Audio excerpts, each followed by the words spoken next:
нээлттэй нийгэм хүрээлэн боловсролын зөвлөгөө мэдээллийн төв үзүүлж байна.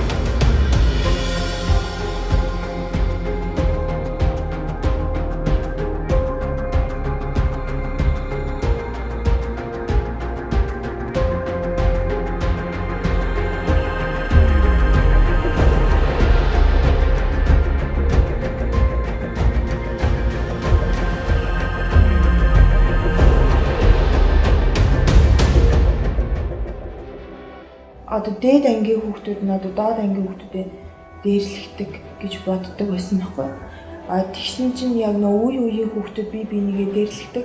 Одоо нэг анги байлаа гэхэд чинь тэр ангид манлайлж байгаа нэг хэсэг бүлэг хүүхдүүдээ яаж дарамтлагдаг вэ гэх юм бол хүүхдүүдийг гадаад үзэмж тэгээд бас үзэл бодлоор нь бол дарамтлагдаг. Эрэгтэйлэг охтууд болгоныг жишээ нь чи тийм яг хэмдэ лесби комо гэж хэлчихдэг.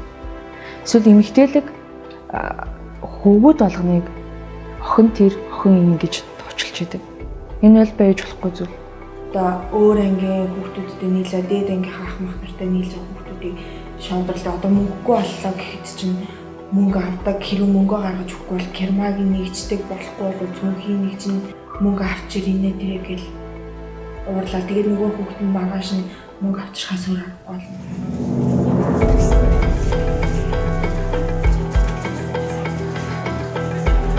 Тиймээс ялахгүй юм шиг мөртлөө насан туршид сэтгэл зүрхэнд хар тол үлдээдэг дээрлэхлийг бид бүгд хамтдаа шийдэж болох юм гэдгийг та бүхэнд энэхүү нэвтрүүлгээр дамжуулан хүргэхийг зорилоо.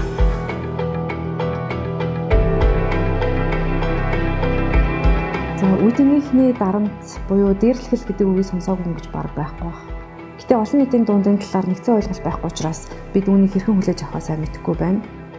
Дээрлэхэл маш олон янзын хэлбэртэй байдгаас хүүхдүүд сүүлийн үе захин дарамтанд олнороо өртөх болжээ. Энэ нь юу гэсэн үг вэ гэвэл хүүхэд эцэг эхийнхээ хажууд гэртээ байхдаа дарамтанд өртөх өндөр эрсдэлтэй болж байна гэсэн үг. Бидний хийсэн судалгаагаар сурагчдын 40 гаруй хувь нь дарамтанд өртдөг гэсэн үр дүн гарсан. Хүүхдүүд дээрлэх хүснээ эцэгтэй тэр болгон хэлээд байдаггүй. Хэлчих юм бол сул дорой харагдана гэж айдаг. Аль эсвэл байдлыг болон бүр дордуулчихж боддог. Яг үнэндээ дээрлэхэл чимээг орчинд л тархдаг байгаа. Эцэг эхчүүд бас энэ талаар санаа зовдөг боловч хүүхдтэйгээ хэрхэн ярилцахаа сайн мэддэггүй. Байдлыг нэг бол буруугаар эргүүлж сэтгэл хөдлөлөөр ханддаг. Аль эсвэл зүгээр тоохгүй өнгөрөө гэж хэлдэг. Ер нь бол энэ бол яг тийм ойлголтын зөрүүтэй асуудал нэлийн бүр амьдрал дээр эцэг эхчүүд төр багш нар төр хүүхдүүд төр яг аль нь үе тэнгийн дарамт вэ гэж тийм ялгаж ойлгох хэрэгтэй. Хүүхэд хоорондын хүчирхийллийн асуудал гэдэг маань хүүхэд хамгааллын зөрчил юм аа гэж үзэж байгаа. Дээрлэхэл буюу үе тэнгийнхний дарамт гэдэг нь бодит болон бодит бус хүчний тэнцвэргүй байдал дээр үндэслэн хүүхдүүд бие биенээ түрэмгийлэх, зориуд өвтгөх сэдэлтэд давтагдсан буюу давтагдах магадлалтай үйлдэл юм. Энэ нь санаатай, давтамжтай, хүчний тэнцвэргүй гэсэн гурван үндсэн шинжтэй. Миний бодлоор хамгийн их үе тэнгийнхний дарамт болдох газар гэх юм бол жорлон.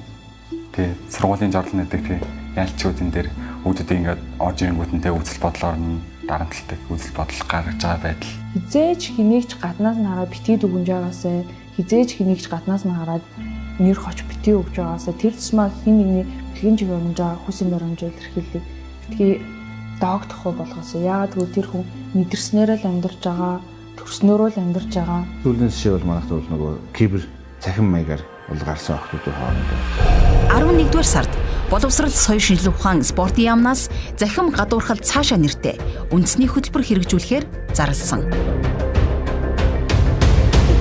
Тийм их асуудал гарсан байгаа. Тэгээд энэ асуудлыг бол шийдвэрлсэн. Бас нөгөө хамгийн их гардаг нь бие биенийг хочиж шоолох, тэрнээсээ шалтгаалаад тэрнээсээ хичээл дээрэхгүй байх гэсэн. Тийм их асуудал хүүхдүүдийн тулд гардаг. Ялангуяа одоо сүүлийн үед юу гарч ирэх нөгөө амьдралын нөгөө ялгаатай байдлаас шалтгаалаад хүүхдүүд өмсөж зүхээс шалтгаалаад тэгээд тэрнтэй уялдуулаад бас хүүхдүүд ичээд ч юм уу тий бас нэг шоолох хичээл дээрхгүй гэсэн тийм асуудал гардаг. Үе тэнгийнхний дарамт нь дараах хэлбэртэй. Бие махбодоор өшөглөх, цохих, түлхэх, хил амаар нэр хоч өгөх, доромжлох, занал хийлэх, далд байдлаар хов жив тараах, муулах, захимаар электрон хэрэгсэл, онлайн сүлжээг ашиглан. Бусдад удаа нэр хож өгөөд байх гэдэг юм уу эсвэл манай найз намайг тоохгүй байна гэд утсанд их хандаж зөвлөгөө мэдээлэл авдаг. За үеийнгийн дарамттай дуудлага бол 108 утсанд одоо нийтдээ 5900 гаруй дуудлага ирсэн байгаа. Үеийнгийн дарамтнаас гадна бас сургуулийн орчны дуудлагууд бас 108 утсан цонхилж их ирж байна. Сургуулийн орчны гэдэг нь одоо багш сурагчдын хоорондын харилцаа эсвэл ангийнхан хүүхдүүд нөгөө мөнгө цуглуулад бусдыгаа дарамтлах ч гэдэг юм уу эсвэл сургуульдаа бас бие махбодын хүчирхийлэл төрдөг гэсэн тийм дуудлагууд бас их ирдэг. Хүүхдийн 108 тусламжийн утсанд ирсэн дуудлагын 40 орчим хувь нь захим дарамттай холбоотой байдаг. Хин нэг одоо жишээ нь гаднаас нь хараад тэр хүүхдийн дуу хоолой байна уу, тэр хүүхдийн алхаа гიშгэ байна уу, өөрийгөө хувцалж байгаа байдал байна уу, тэрнээс нь үндэслээд жишээ нь нэр хоч өгдөг асуудал байгаад идэг. Томчуудын хувьд ч тэр хүүхдүүдийн хувьд ч тэр байдгал зүйл гэж авч үздэг.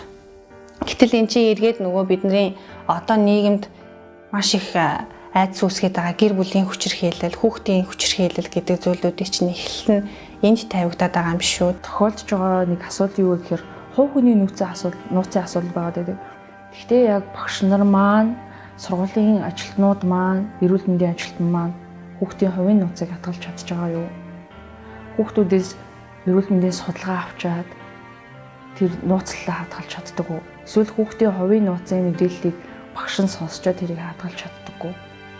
Эсвэл нууцыг сонсчоод хичээлээр тэр хүүхднийг муу авсан байлаа гэхэд багш нь тэр нууцын мэдээллийг тэр хүүхд дээр гаргаж ирэх үү?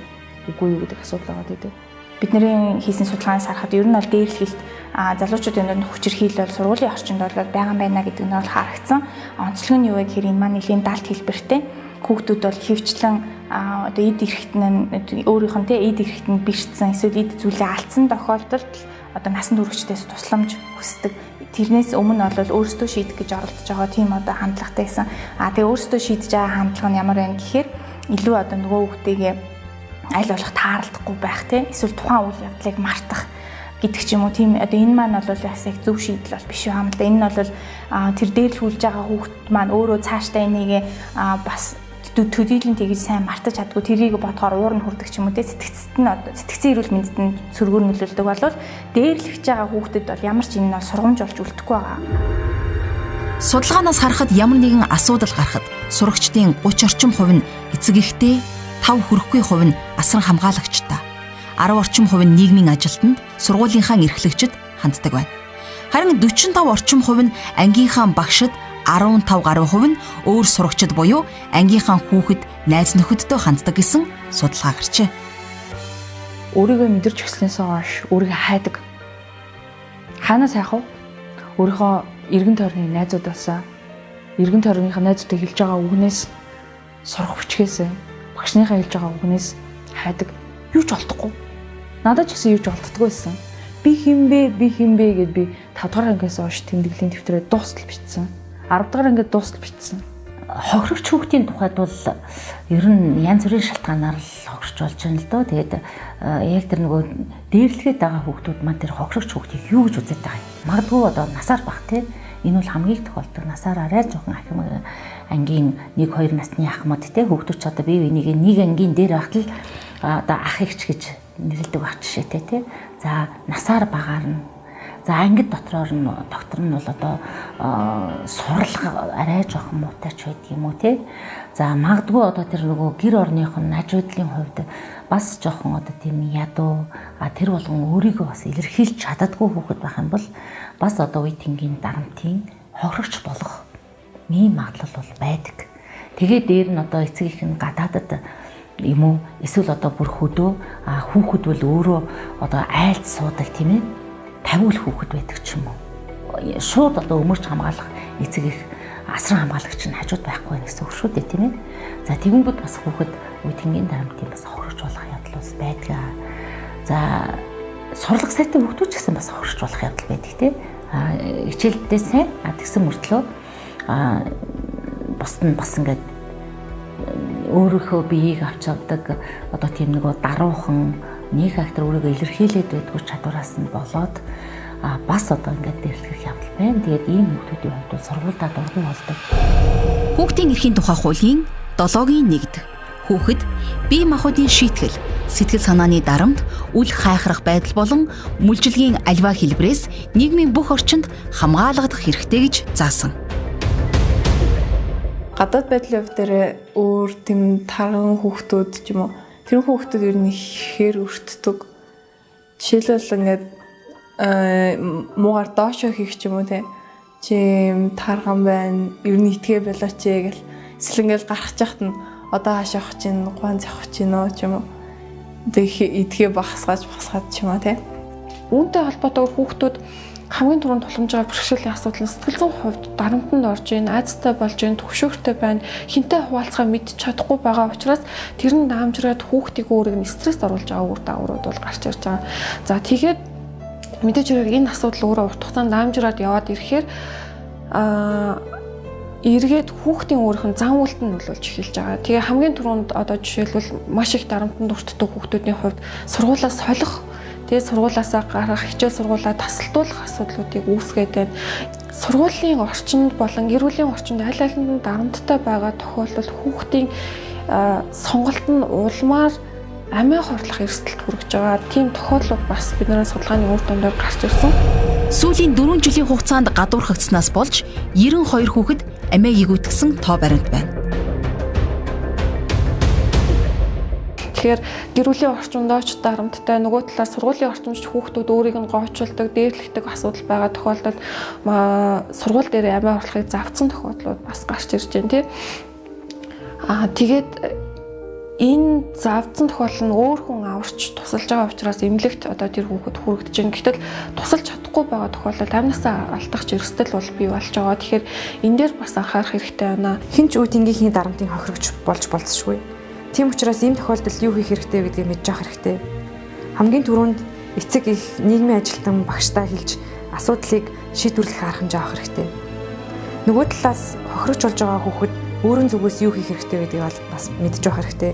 Ялангуяа асуудлыг зүгээр шийдэхин тулд өөрийгөө илэрхийлж хүчирхийлгүйгээр асуудлыг шийдвэрлэх харилцааны чадварт бол суралцах нь хүүхдүүдэд их хэрэг болдог. Хүчирхийллийн өөрийнх нь шалтгаан гэвэл тухайн бие хүний өөрийнх нь онцлогтой бас холбоотой байдаг. Хүүхдийг өөртөө итгэлтэй, бие даасан бусдтай хүндэтгэлтэй харилцдаг, хамтарч ажиллаж чаддаг болгож хөгжүүлэх нь бас энэ төрөний чухал асуудал байгаа. Тэгэхгүйгээр энэ асуудлаас болоод хүүхэд өөрөө магадгүй гэр бүлийнхээ орчиндөө таагүй хүчирхийлтэй нөхцөл байдалд амьдардаг хүүхдүүд маань эргээд өөрөө сургууль дээрээ бас зарим тохиолдолд тийм үйлдэл гаргах үйл явдлууд бас байж болоод байгаа.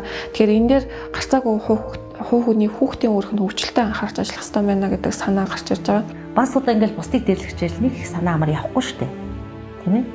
Ямар нэгэн байдлаар бас өөрийнхөө хийсэн үйлдэлд айн, тийм ээ? Гэмшин. За тэгээд одоо баригдчихгүй гэхээс бас нуу. Яванда тэр нь хүүхдийг би одоо ингээд дээрлэж болдгийм бэ? Мөнгө төргийг авчиж болдгийм бэ, тийм ээ? За ямар ч аргаар зодод ч хамаагүй өөрийнхөө иргэшээлд бусдыг байлгаж болдгийм байна гэдэг чинь нөгөө нийгэмд бэлтгэгдэж байгаа бие хүний одоо суур тийм ээ хүн чанарт бол бас их сөргөөр нөлөөлдөг. Дээрлэхүү хүүхэд дор хаяж нэг гэмт хэрэгт орооцолдох магадлал 24 нас хүрэхэд бусад хүүхдүүдтэй харьцуулахад 4 дахин өндөр. За энэ зан яванда мэдээж одоо тэр дээрлэхүүлж байгаа хүүхдийн хувьд ч гэсэндээ чимээгүй яваад байхгүй ш. Заавал одоо ингээд тунгийн нэвтрүүлсэн тохиолдолд гэх юм уу? Хуулийн байгууллагт шалгах хэрэгтэй болно. Ингээд ирэнгүүт одоо гэмт хэрэгтэн гэдэг бол үүд ерөөсөө нэг алхаад л нэг алхмын цаана нэг хаалганы цаана одоо гэмт хэрэгтэн гэдэг тэр нэр цол чинь бүлэгээ зогсож байгаа. Хөндлөнгийн гэрчийн тухай баримт. Ихэнх тохиолдолд хөндлөнгийн гэрч туслахаар хөндлөнгөөс оролцоход үе тэнгийн дарамт 10 секундын дотор зогсдог байна. Үе тэнгийнхний дарамтын 85-аас дээш хувь нь ажиглагчийн оролцоотой болдог. Үе тэнгийнхний дарамтын гэрч ажиглагч болсон үедээ надад хамаагүй гэж бодох аль эсвэл юу хийхээ сайн мэдэхгүй байх. Аль эсвэл өөрөө асуудал орчихгүй гэж айсандаа бол үүнийг цааш нь мэдээлэхгүй хөндлөнгөөс оролцохгүй байх тохиолдлууд байдаг. Гэтэл Ингэж ойшоохгүй өнгөрөөснөөр дараа нь өөрөө хохирож болох магадлалыг нэмэгдүүлж идэг. Нэг найз нь хүнд гэмтдэг ч юм уу, эсвэл амь насны хохирдог ч юм уу, те одоо сургуулаас гардаг ч юм уу, энэ тохиолдолд одоо ажиглагчийн хувьд ч гэсэн насан туршдаа одоо тийм нэг сэтгэл зүйн гэмтэлтэй явах тохиолдол байна шүү дээ. Тэр үед би яг тэрийг баштаа хэлсэн бол, ээж авдаа хэлсэн бол, магадгүй цагдаа дуудсан бол миний найз өнөөдөр амьд байх хэвээр, хөлн бүтэн байх хэвээр ч гэдэг юм уу, те. Ийм байдлаар одоо насан туршдаа гэмшиж авах, бас гэмт хэргийг өөгшүүлэх одоо нэг хэлбэр байдаг учраас энэ ажиглагчдын хувьд бол асуудлаас нэлээд эдгэрлүү чиглэх хэрэгтэй байхгүй юу? Яг ахлах ангийнхны дунд миний хувьд нэг их дарамт илэрдэггүй болов. Тэгээд бага ангийнх нь илүү их тийм дарамт илэрдэг юм шиг санагддаг. Тэгээд жишээлх юм бол манайд өөрөө 3 дахь ангид суралцдаг. Өмнөх жил буюу 2 дахь ангид сурж байхад нь ангийнх нь эмэгтэй хүүхэд бүр ялангуяа охин хүүхэд ингээд дээрлэхэд чи тэгсэнгүү ингэсэнгүү гэд чи тэгээ надад харандаа өг гэж яхад төгсөнгөө тэгэхээр чи ийм тийм гээл бүр хүстэй явуулсан байсан. Үйтэнгийн дээрлэлтээс урьдчилан сэргийлэх нэг анх дахь, хоёр дахь, гурав дахь түвшний урьдчилан сэргийлэлт гэж одоо ойлголтууд явагдаж байгаа. Тэр анх дахь урьдчилан сэргийлэлт гэдэг маань юу вэ гэхээр яг энэ одоо дээрлэлтийн талаар бүх нийтийн одоо ойлголт хандлагыг нэмэгдүүлэх. Энд бол за одоо ялангуяа сургууль дээр гэх юм бол сургуулийн багш, ажилтнууд, эцэг эхчүүд, хүүхдүүдийн өөрсдийнх нь ойлголт мэдлэгийг нэмэгдүүлэх тийм. Тэгээ сургуулийн орчныг өөрөөр нь дээрлэлгүй одоо орчин болгох одоо чиглэсэн арга хэмжээнүүд ордог. Хоёр дахь урьдчилан сэргийлэлтийн болохоор одоо энд бол илүү эрсдэлтэй буюу одоо тийм яг дээрлэлтэнд өртөх магадлал өндөртэй байдаг тэр одоо бүлэг хүүхдүүдийг илрүүлээд тэднэр тохирсон арга хэмжээг авах. 3 дахь урьдчилан сэргийлэлтэнд болохоор хин нэг дээрлэгсэн эсвэл хин нэг дээрлэлтэнд өрсөн хүүхдүүдэд чиглэсэн одоо үйл ажиллагаануудыг багтааж үзэж байгаа. Тэр нийгмийн ажилтан хүн маань бол сургуулийн нийгмийн ажилтан хүн бол яг энэ 3 түвшинд гурвууланд нь орж ажиллах боломжтой. Ер нь бол нийгмийн ажилтны үүрэг бол сургууль дээрх дээрлэлтийг бууруулахад тасар их өндөр үүрэгтэй. Хүүхдэд багаас нь одоо нийгэм дээр чамд тусалж болох ямар хүмүүс байна вэ те ямар алтан байгууллагууд байдаг вэ гэдгийг эерэг зөв хандлагаар ойлгуулах хэрэгтэй байгаа. Жишээ нь цагдаа Монгол дээр бол хамгийн тод жишээ байгаа байхгүй. Багаас нь хүүхдээ цагдаагаар айлгадаг те цагдаа ирж шүү, цагдаагаас одоо цагдаа амир шүү гэдэг ойлголтыг өгчлөөр нөгөө тухайн гудамд дээрлэлтэнд өртөж байгаа хүүхэд юм уу эсвэл бүлэг зодон үүсэж байгаа тохиолдолд цагдаа дуудахаас илүү цагдаагаас нуухыг оролддог. Харин ямар ажлууд илүү үр дүнтэй юм бэ гэхээр бүр 1-р ангиас нь хэсүүлээд яг дээрлэлтийн талаар зөв ойлголт мэдлэг өгөх сургалтууд тэр нь болохоор яг ангийн одоо ангид түшгэлсэн байдлаар анги удирдсан багш өдөртөж явуулах маягаар ингэж хийгддэг. Өшөө бас юу үр дүнтэй юм гэхээр амьдрах ухааны сургалтууд буюу одоо яаж ингэж шийдвэр гаргах юм бэ? Яаж бусдад харилцан уураа яаж би илэрхийлэх ёстой гэдгийг зааж сургах энэ амьдрах ухааны сургалтууд маань бас одоо үр дүнтэй юм байна гэдг нь бол ингээд харагдсан. Тэгээ хамгийн гол нь дээрлэлтээс урьдчилан сэргийлэх хөтөлбөрүүд маань байнга явагддаг байх ёстой. Дээрээс нь сургуулийн багш ажилтнууд бол эцэг эхчүүдийн ойлголт мэдлэгийг нэмэгдэх сургалтуудыг бол тогтмол хийж яах нь бол үр дүнтэй гэдгийг бол судалгаанууд бол харуулж байгаа. Орон нутгийн хэмжээнд сургууль тэ өрхийн эмнэлэг хороо гэд хамтарч ажиллах нь аягүй чухал. Бодлогын хэмжээний зохицуулалт байж иж яг юу хийх ёстойг нь илүү оновчтой зааж өгч багш нар тэ илүү зүгээр нэг хүүхдүүд хоорондоо нэг мөрлөөд гарахад тэрэн дээр асуудал үүсгэж анхаардаг болно тэ эцэг эхчүүд анхаардаг болно орон нутаг анхаардаг болно гэж үзэж байгаа. Ийм байдлаас нь урьдчилан сэргийлэх хүүхдүүдтэй багш нар сэргийлдэг тийм сэтгэл зүйчийн асуудал сургууль болгонд бол зайлшгүй энийг бол бүр төрийн бодлогоо зохицуулаад оронтойг батлаад тийм ингэж байх шаардлагатай юм шиг харагдаад байгаа. Ер нь бол энэ тэнд явж байхад бол ийм их асуудал бос сургуулиуд дээр ч байдаг юм байна. Хүүхд болгон том болно, хүүхд болгон насанд хүрнэ. Хүүхд болгоны дурсамж өөрсдөд нь үлддэг байгаа. Тийм учраас ангийнхаа хэн нэгэн хүүхдэд ямар нэгэн сөрөг мэдрэмж, сөрөг дурсамж үлдээхгүй тулд тэр хүүхдийн ирээдүйд харт олб суулгахгүй тулд хүүхэд болгон бие биенийгээ хүндэлж байгаасаа, бие биенийгээ хүндэтгэлтэй харьцаж байгаасаа, бие биенийхээ ялгаатай байдлыг хүндэлж бүр ангийнхаа хүүхдийг хайрлаж харьцаж байгаасаа гэж би хүсмээр байна. За одоо та бүхэнд үеийнхний дарамтын төвөмөл жишээгээр хийсэн зохиомжоо хүргэж байна. Цус зохиомжинд оролцсон 57 дугаар сургуулийн сурагчтай талархал илэрхийлье.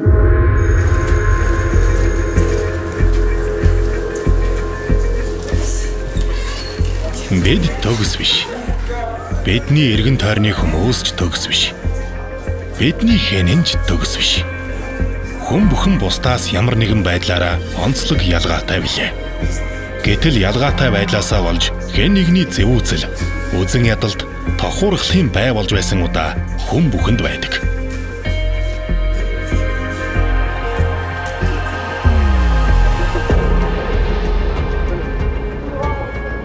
Одоо дүүг аваад гэрлүүгээ харьлаа. За. Яа. Болроо. Чи байнга л ингэж уйтгалж явах юм. Найз гэж байдаг юм уу хайш? За яах вэ? Ээж өндөр тэрээр гисэн.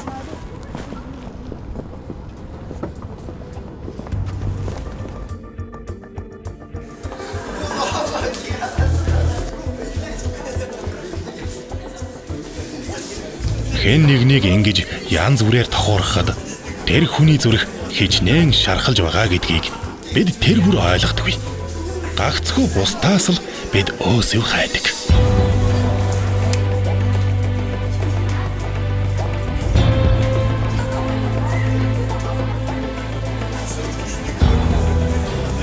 Бусдыг шоолж басамжлах, дээрлэхэж дарамтлах, үзэн ядах. Энэ бүгдийг бид байх л ёстой зүйл шиг л харж, харсан ч хараагүй юм шиг өнгөрөөдөг. Хийсэн зүйлээ бид тунгаан боддогсон билүү?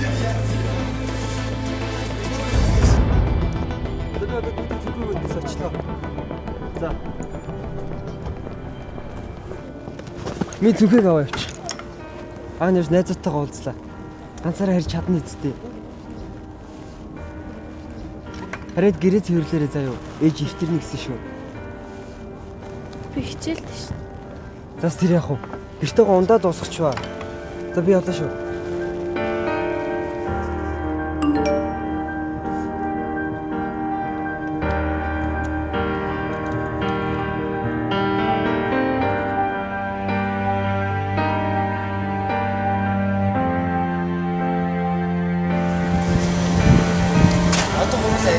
Гурдэж гинэцүү.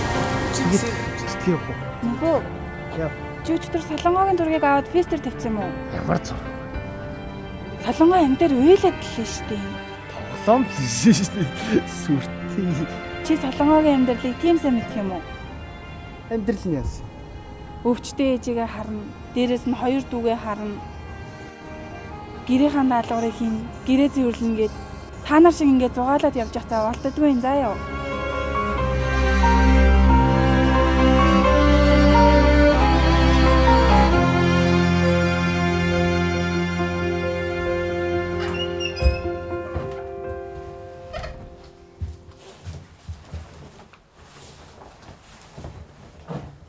Болроо ээж ирсэн юм уу? Гэрээ цэвэрлсэн биз дээ. Надаа ондоо үлдээсэн үү? Хой болроо.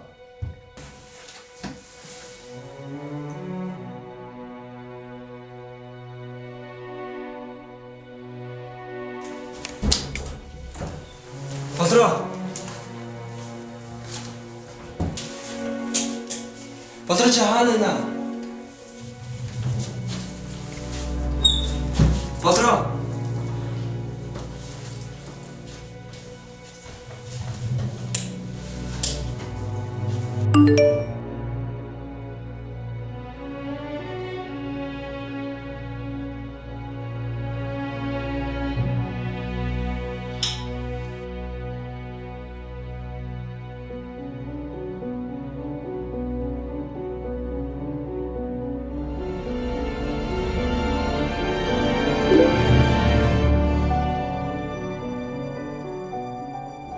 Болроо чи мөн үү?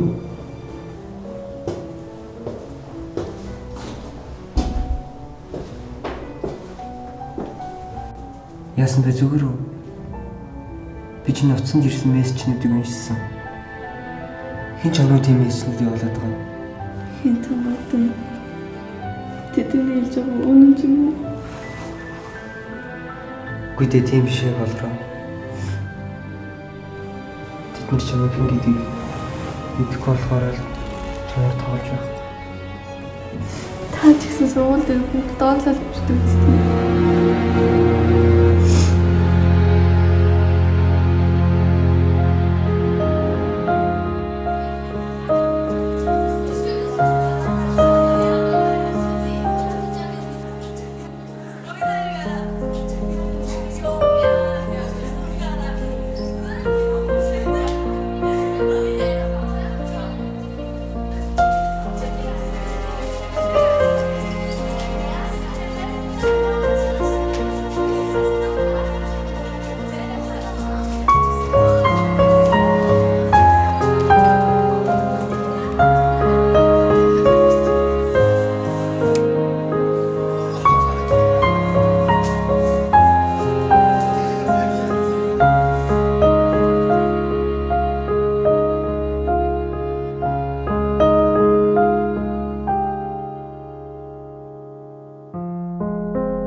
Найзууд хүмүүс асуучихгүй.